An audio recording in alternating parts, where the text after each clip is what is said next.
Assalamu alaikum to all of you. I hope you all are fine. My name is Ikra Khan and I am your lecturer, and I am from LIMS Najan Institute of Management and Sciences from Multan. Department is BS English 6th semester. The subject is the Victorian and Romantic poetry. Today's our topic is poetry and its types. Definitions सबसे पहले हम definition देख लेते हैं कि what is the poetry, जो कि हमारा टॉपिक है आज पोइट्री एंड इसकी टाइप्स हमने डिस्कस करनी है। तो हमें जब हम अपना जो हमारा सब्जेक्ट है विक्टोरियन एंड रोमांटिक पोइट्री, तो हम रोमांटिक एंड विक्टोरियन पोइट्री को तो बाद में डिस्कस करेंगे। सबसे पहले अगर हमें पोइट्री का जो है वो नहीं पता होगा तो हम किस तरह से इन सब चीज़ों को जो है वो डिस्कस करेंगे। तो उससे बेहतर है कि अगर हम सबसे पहले अपनी डेफिनेशन ऑफ पोइट्री और इसकी टाइप्स को डिस्कस करें और फिर हम आगे फर्दर इसकी डिफरेंट जो है वो टाइप्स को आगे या डिफरेंट के डिफरेंट पॉइंट्स को डिस्कस करेंगे तो हमें समझ आता जाएगा। जी, सबसे पहले अगर हम देखें कि पोइट्री की डेफिनेशन क्या है तो हम देख लेते हैं। A collection of words that express an emotion और आइडिया। ठीक है, वर्ड्स का कलेक्शन यानी वर्ड्स अल्फाज का मजमुआ जो कि बयान कर रहा होता है या डिस्क्राइब कर रहा होता है, इजहार कर रहा होता है इमोशन का और आइडिया का। ठीक है, poems are literary attempts to share personal experience and feelings. Poems जो हैं वो क्या होता है, लिटरेरी अटैम्प्ट करती हैं टू शेयर करने के लिए पर्सनल एक्सपीरियंसेस को और फीलिंग्स को। Good poems show images which leave the reader the sense of delight awe and wonder. अच्छा, वो गुड पोइम्स वो हैं जो कि इमेजेस बताएं, इमेजेस बना दें, आपके माइंड में एक मैप बन जाए।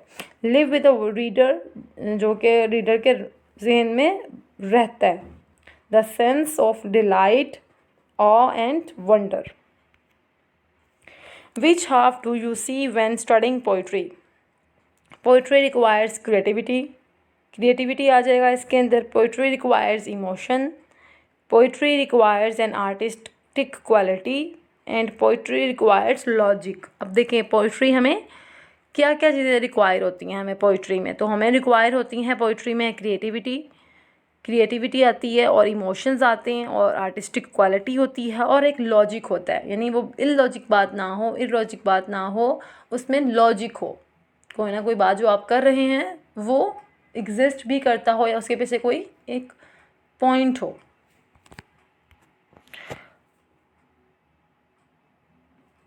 जी, जैसे हमने डेफिनेशंस पढ़ी थी इसकी। पर्पस ऑफ पोइट्री देख लेते हैं कि वो क्या है। The two express ideas feelings and emotions, ये है पर्पस। ठीक है, पोइट्री का जो भी आप देख लें, जितने बड़े बड़े आप पोइट्स को देख लें, बल्कि आप इस्लामिक पोइट्स को भी देख लें, अगर उर्दू पोइट्स को देख लें, नेशनल पोइट जैसे इल्लामा इकबाल हैं, उनकी पोइट्री में भी हमें फीलिंग्स, आइडियाज़ और इमोशन नज़र आते हैं, कोई मैसेज नज़र आता है। इसी तरह से ये पोइट्री का एक पर्पज़ होता है। ठीक है, उसका एक बड़ा मकसद ये है, उसका एम ये है पोइट्री का कि उसमें जो पोइट होते हैं वो अपना कोई ना कोई मैसेज कन्वे कर रहे होते हैं, कोई आइडियाज़ कन्वे कर रहे होते हैं, कोई फीलिंग्स एक्सप्रेस कर रहे होते हैं और इमोशंस के बारे में कोई राइटिंग कर रहे होते हैं। ठीक है, हमें कोई डीप थिंकिंग बता रहे होते हैं वो। तो ये एक पर्पज़ है पोइट्री का। अगर हम देखें की एलिमेंट्स ऑफ पोइट्री तो हमें पता चलेगा कि वो form, speaker, sound and imagery, figurative language, ये सब चीज़ें हमें पता चलती हैं कि ये इसके अंदर इंक्लूड हैं। टाइप्स ऑफ पोइट्री, अगर हम टाइप्स बात करें टाइप्स की पोइट्री की, तो पोइट्री की बहुत सारी टाइप्स हमें यहाँ पे नज़र आएंगी जिसको हम डिस्कस करेंगे one by one. Types of poetry में सबसे पहले हमारे पास आती है नरेटिव पोइम। ठीक है, पोइट्री की यानी पोइम की एक टाइप है narrative poem. A poem that tells the sequence of events of a story, the song of wandering Aengus is a narrative poem. Angus यानी जो एक पोइट्री थी, wandering poem, the song of a wandering Angus, ये एक poem का name है। ठीक है, ये एक नरेटिव पोइम है। नरेटिव पोइम होती है वो पोइम जिसमें सीक्वेंस के साथ इवेंट्स के बारे में बताया गया हो, उनको बयान किया गया हो। नरेट यानी बताना, बयान करना, तो यानी बयान किया गया हो जिसको, वो होती है आपकी नरेटिव पोइम। अच्छा, टाइप्स ऑफ पोइट्री में एक और आगे आ रहा है हमारे पास sonnet. A very structured 14-line poem that follows a specific rhyme, structure and rhythm. The two most common sonnets are the Italian sonnets and the English sonnet. William Shakespeare wrote many English sonnets which are also referred to as Shakespeare's sonnets. ठीक है, Shakespearean sonnets. अब वो कहते हैं कि sonnets एक 14 line poem होती है, 14 लाइनों पे मुश्तमिल। अब इसमें क्या होता है कि फर्स्ट 6 लाइन्स जो होती हैं वो सेक्सटेट होती हैं और लास्ट की 8 लाइन्स जो होती हैं वो ऑक्टेट होती हैं। ठीक है, उनको कहा जाता है। उसके अंदर राइम और रिदम मौजूद होता है, यानी राइमिंग वर्ड्स हम काफिया होते हैं, और रिदम यानी उसके अंदर एक थोड़ी सी तर्ज या एक थोड़ी सी जो हम कहते हैं कि उसकी टोन होती है जो वो इंक्लूड होती है। अब दो मोस्ट कॉमन उन्होंने बताए हैं कि वो कौन से हैं, वो वर्ड्सवर्थ के ही हैं, विलियम शेक्सपियर के हैं। विलियम शेक्सपियर ने 37 प्लेज लिखे और बहुत सारे उसके सोनेट्स थे। तो उस सोनेट्स में उसके जो सोनेट्स हैं वो फेमस हो गए हैं शेक्सपियरियन सोनेट्स के नाम से। ठीक है, उनको वैसे ही कहा जाता है, शेक्सपियरियन सोनेट्स। अब हम बात करते हैं अगली टाइप की, वो है राइम। राइम जैसे कि मैंने आपको बताया है कि वो हम काफ़ी अल्फाज होते हैं, यानी एंड पे जो भी मिलते जुलते अल्फाज आ रहे होते हैं। उर्दू में भी अगर हम देखें, कहानी, पानी, रानी, इस तरह की लाइंस के लास्ट में मिलते जुलते वर्ड्स होते हैं, वो होते हैं राइमिंग वर्ड्स। ठीक है, उसको बोलते हैं राइम। अब इसकी इंग्लिश में डेफिनेशन अगर हम देखें तो हमें पता चलेगा कि राइम जो है वो क्या है। One of the most beautiful elements found in poetry is rhyme, जो कि बहुत सारे एलिमेंट्स में से हमें एक और ब्यूटीफुल जो हमें एक एलिमेंट मिला है पोइट्री के लिए, वो है rhyme. Rhyme is the matching of sounds that are similar. Rhyme जो होते हैं वो मैचिंग साउंड्स होते हैं जो कि एक दूसरे से सिमिलर यानी सेम होते हैं, एक दूसरे से मिलते जुलते होते हैं। जैसे कि लास्ट में आ रहा होगा से, पे, ट्रे, स्प्रे, डे, में। ठीक है, ये ऊपर वाली लाइन उन्होंने बता दी कि इस तरह के वर्ड्स जो होते हैं वो हर लाइन के लास्ट में मिलते जुलते आ रहे होते हैं, वो होती है राइम। अब नीचे वाली लाइन में देखें, ब्लू, ट्रू, जू, डू, टू। ठीक है, इस तरह के वर्ड्स जो आ रहे होंगे लाइन में वो होंगे राइम।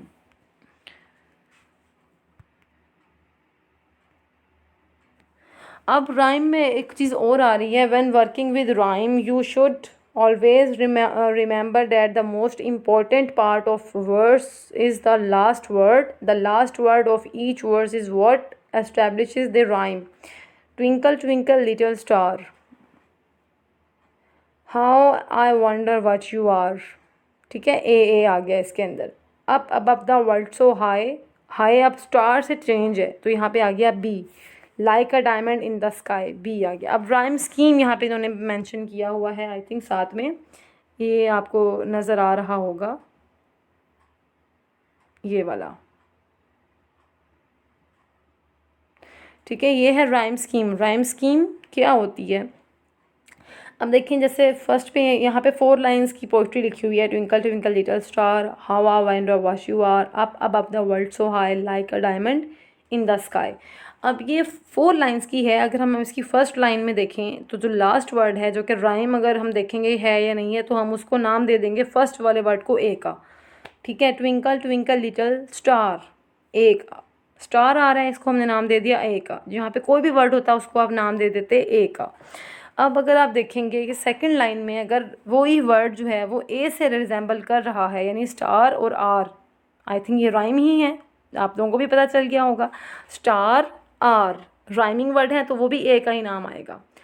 ठीक है, how I wonder what you are, अब स्टार और आर सेम है तो ये भी ए ही हो गया। अब थर्ड लाइन देखें, आप above the world so high, high star are और हाई, ये तीसरा जो है ये तो इन दोनों से बिल्कुल हटके है, तो इसको ए का नाम नहीं देंगे, इसको अब बी का नाम दे देंगे।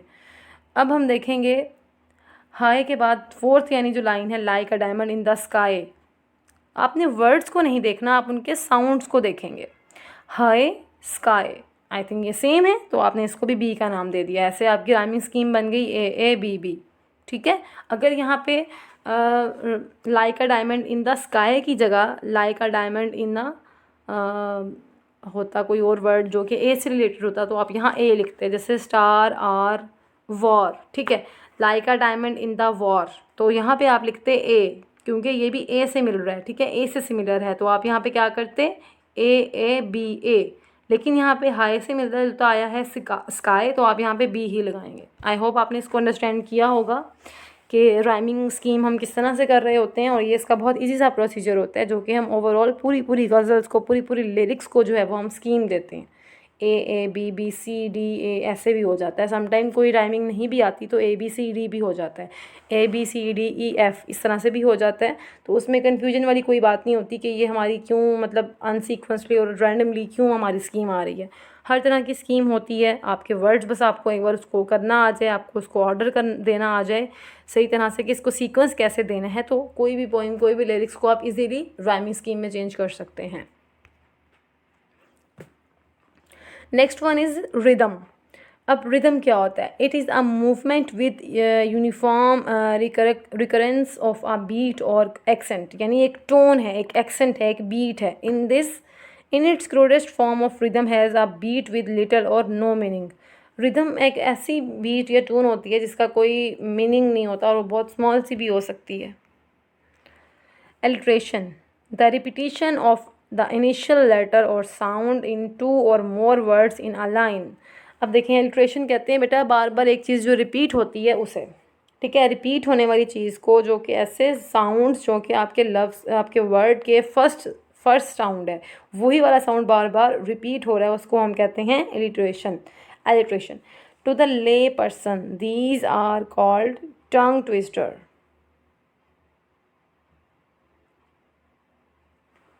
ठीक है, अब वो कहते हैं कि to the lay person these are called tongue twister. बहुत सारे लोग जो हैं वो इसको कहते हैं कि ये टंग ट्विस्टर भी होता है, यानी बार बार आपके टंग ट्विस्ट होती है उसी वर्ड पे और वो ड्यू ल्यू ऐसे होता है, तो वो भी समझ जाते हैं कि यही जो है एलिट्रेशन है। फॉर एग्जांपल यहाँ पे एग्जांपल दी हुई है, हाउ मच ड्यू। ड्यू यानी फर्स्ट यहाँ पे डी के नीचे उन्होंने अंडरलाइन भी किया हुआ है, तो यहाँ डी आ रहा है। ड्यू वुड, यहाँ पे वुड के साथ क्यों नहीं आ रहा है? यहाँ पर भी डी है, लेकिन आपने डेफिनेशन को जो अगर आपने थोड़ा कंसंट्रेशन के साथ पढ़ा होगा तो वहाँ पे लिखा हुआ है इनिशियल लेटर। ठीक है, यहाँ पे लिखा हुआ है इनिशियल लेटर, यानी जो आपका स्टार्टिंग वाला लेटर होता है वो सेम होता है। अब यहाँ पे आ गया, how much dew would a dew drop if a dew drop did a drop due.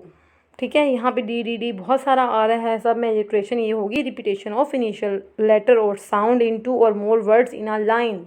दो और उससे ज़्यादा वर्ड्स पे आ रही हुई, लेकिन यहाँ पे तो बहुत ज़्यादा आ रही है। वो कहते हैं एक ही लाइन में दो या उससे ज़्यादा दफ़ा भी आए तो वो इलिट्रेशन होती है। आगे हम देखते हैं रिपीटेशन क्या होती है। यूजिंग द सेम की वर्ड और phrase through out a poem. किसी भी पोइम में, किसी भी राइटिंग पीस में सेम वर्ड या सेम फ्रेज को यूज़ करना बार बार या एक से दो बार, तो वो क्या होता है? रिपीटेशन। दिस शुड भी, यहाँ पे एग्जांपल दी हुई है, this should be Fairlie self explanatory but at risk of sounding like a broken record. ठीक है, अब यहाँ पे क्या हो रहा है? This should be Fairlie self explanatory but at risk of sounding like a broken record. इस तरह से, यानी ये रिपीटेशन हो रही है इसके अंदर।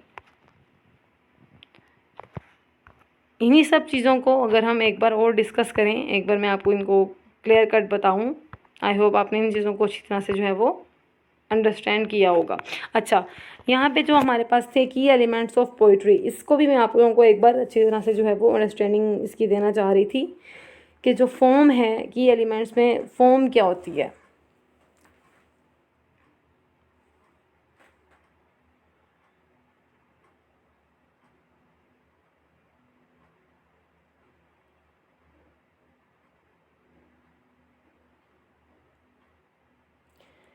जो हमारे पास फॉर्म है,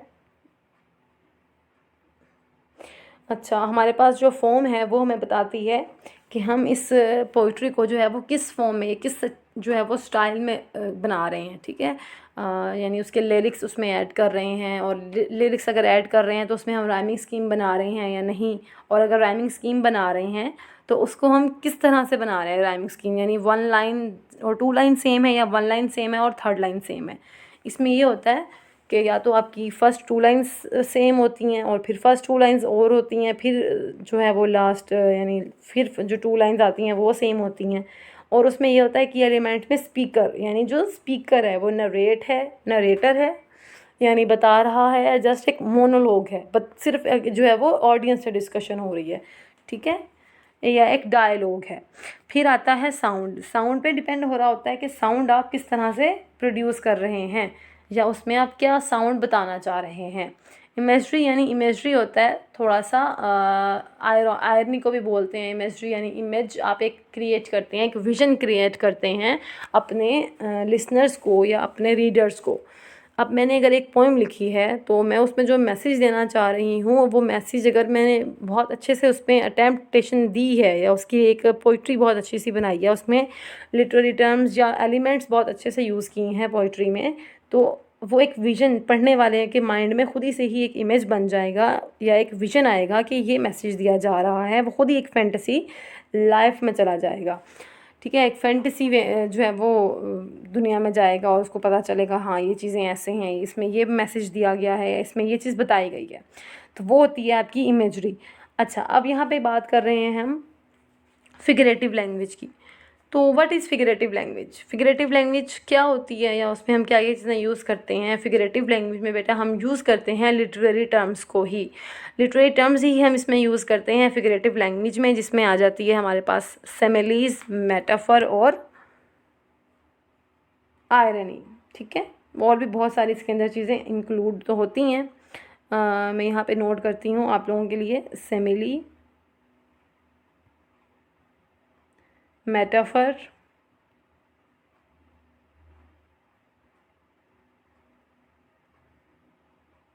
ठीक है, और आयरनी।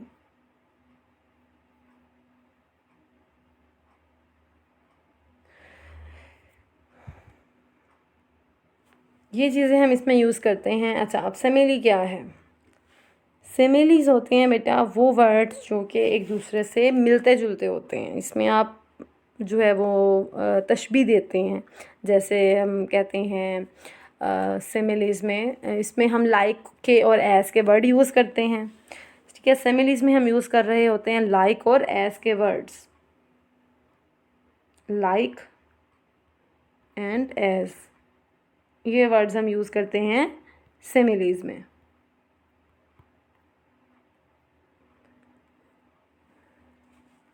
ठीक है, एज और लाइक के वर्ड जब हम सिमिलीज में यूज़ करते हैं तो यानी हम किसी चीज़ को कंपेयर कर रहे हैं। इसमें कंपैरिजन होता है। कंपैरिजन अब कैसे होता है कि अगर हम कह रहे हैं माई सन लाइक अ स्टार।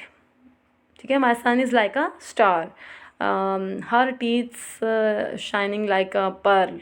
ठीक है, तो इस तरह से कि मेरा बेटा जो है वो चांद की मानिंद है या उसके दांत जो हैं वो मोतियों की तरह चमक रहे हैं। ठीक है, as white as snow, as sweet as honey, इतना मीठा जितना शहद या इतना सफ़ेद जितनी बर्फ़। ठीक है, इस तरह से जो हम एग्जांपल्स देते हैं वो होती हैं हमारे पास सिमिलीज की एग्जांपल्स। अब सिमिलीज की एग्जांपल में हम यूज़ कर रहे होते हैं लाइक और एज, उसमें भी कंपैरिजन है। अब मेटाफर जो है, मेटाफर और सिमिलीज दोनों ही तकरीबन सेम है। वो भी कंपैरिजन है मेटाफर में और इसमें भी सिमिलीज में भी जो है वो कंपैरिजन ही है। अब मेटाफर को अगर हम डिस्कस करें तो मेटाफर के अंदर भी कंपैरिजन है, लेकिन इसके अंदर लाइक और एस के वर्ड यूज़ नहीं होते। लाइक के और एस के वर्ड्स क्योंकि ये सिर्फ हम सिमिलीज में ही यूज़ करते हैं तो ये इसमें यूज़ नहीं होंगे। ठीक है, अब जब हम इसको यूज़ कर रहे हैं तो हमें पता है कि मेटाफर में हम कंपैरिजन ही कर रहे हैं। कंपैरिजन दोनों में हो रहा है, सिमिलीज में भी हो रहा है कंपैरिजन, आपके उसमें मेटाफर में भी हो रहा है। अच्छा, अब मेटाफर में जब हम लाइक और एज यूज़ नहीं कर रहे लेकिन कंपैरिजन ही कर रहे हैं तो हम वहाँ पे बताएंगे एग्जाम्पल,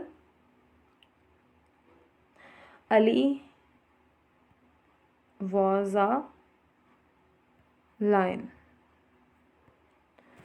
ठीक है, अब देखें अली वॉज अ लायन, या फिर हम जिस तरह कहते हैं Faisalabad is the Manchester of Pakistan.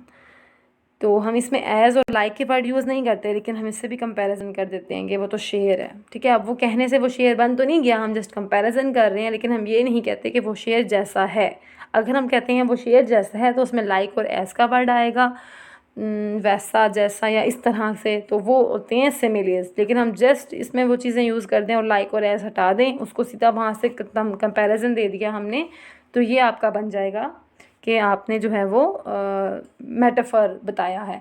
अब लाइक और एज़ के वर्ड्स आएंगे और कंपैरिजन है तो वो आपके सिमिलीज़ हैं, और लाइक और एज़ के वर्ड यूज़ नहीं हो रहे फिर भी कंपैरिजन कर रहे हैं तो वो होगा आपका मेटाफर। ये थोड़ा सा डिफरेंस है, अगर आप फिगरेटिव लैंग्वेज में उसको अंडरस्टैंड कर लेते हैं तो आई थिंक आपको कोई इशू नहीं आएगा। और बाकी चीज़ें जो हमने इसमें डिस्कस की हैं, आई होप आपने उन सब चीज़ों को अच्छे से अंडरस्टैंड कर लिया होगा। तो इंशाल्लाह इसको भी डिस्कस करेंगे। इससे रिलेटेड आपको कोई भी चीज़ अगर आपको ना समझ में आई हो तो आप मुझसे पूछ सकते हैं। तो नेक्स्ट लेक्चर में इससे मज़ीद और इन्फॉर्मेशंस और आपको और डिफरेंट चीज़ें भी हैं जो है वो मैं बताऊँगी। तब तक के लिए बेटा अल्लाह हाफ़िज़।